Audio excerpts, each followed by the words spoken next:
Men o'zbekman, ammo vatanimda davlat tilida gapirishlarini talab qilsam, millatchilikda ayblashadi. 2-aprel kuni O'zbek aktivist nomli sahifa egasi Hojiakbar Nosirov Menda bitta savol bor. Bon qahvaxonasi xodimining rus tilida murojaat qilganligini tanqid qilib, bu holatni ijtimoiy tarmoqlarda ko'tardi. Natijada o'zbek tilining nufuzini oshirish mavzusida blogerlar va jamoat faollari challenge boshlab yubordi. Hatto Kusherbayev ham bu mavzudan chetda qolmadi. O'rtoqlar, Hojiakbar osmondan olmagan bu narsani. Biz men o'zim ham ko'rib yuraman va o'zim ham shu qat'iy pozitsiyadamanki, davlat tiliga nisbatan hamma joyda to'g'ri teng munosabat bo'lishi shart. Xizmat ko'rsatish joylarida, kafe, restoran, davlat idoralari bormi? Xizmat ko'rsatish joylarida davlat tilida murojaat qilib, davlat tilida ish yuritish kerak. Buni qarangki, 2021-yilda o'zbek tili nufuzini oshirish uchun davlat idoralariga hujjatlarni faqat o'zbek tilida topshirish to'g'risidagi qonun qabul qilinayotganida Rasul Kusherbayev partiya raisi Alisher Qodirovni millatchilikda ayblagan va shu orqali qonun qabul qilinmay qolgan edi. Davlat idoralariga murojaat qilishda boshqa tillardan ham foydalanish haqidagi masalani ko'targan Rasul. Lekin men qo'shilmaganman, nima uchun? Mana bitta misol keltirganman o'shanda. Agar masalan qozoq bitta investori korxonasi o'zini korxonasida qozoq tilida ish yuritishi mumkin. Lekin davlat soliq qo'mitasiga o'zbek tilida hisobot berishi majbur. Chunki davlat soliq qo'mitasi bir nechta tillarda ishlashga mo'ljallangan idora emas va bu yerda davlat tili bor. Davlat tilida hisobotlarni qabul qiladi.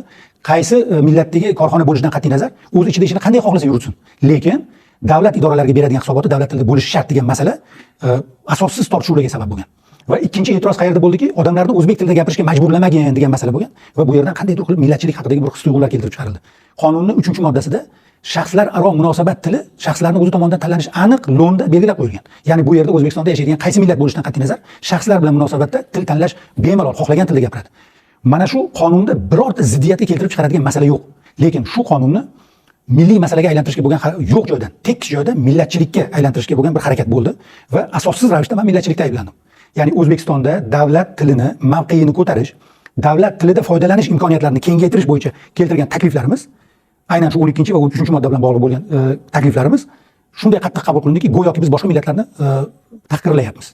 Boshqa millatlarga bo'lgan munosabatlarimiz o'sha kamsituvchi fikrlar degan yo'q joydan tekis xulosalar chiqarildi va bunga men o'zim e'tirozimni bildirdim. Aslida shunaqa bo'lgan, haqiqatdan o'sha davlat tili to'g'risidagi qonun emas, tortishuvimiz boshqa qonun muhokamasida bo'lgan, lekin meni o'sha yerda qizishib gapirishimga shu davlat tili to'g'risidagi qonun ustidagi kelib chiqqan o'sha nimalar keyinchalik bu yerda ham Milliy tiklanish partiyasi o'tgan saylovdan beri gapirib kelayotgan masala negadir blogerlar gapira boshlagandan keyingina xalq nazariga tushdi.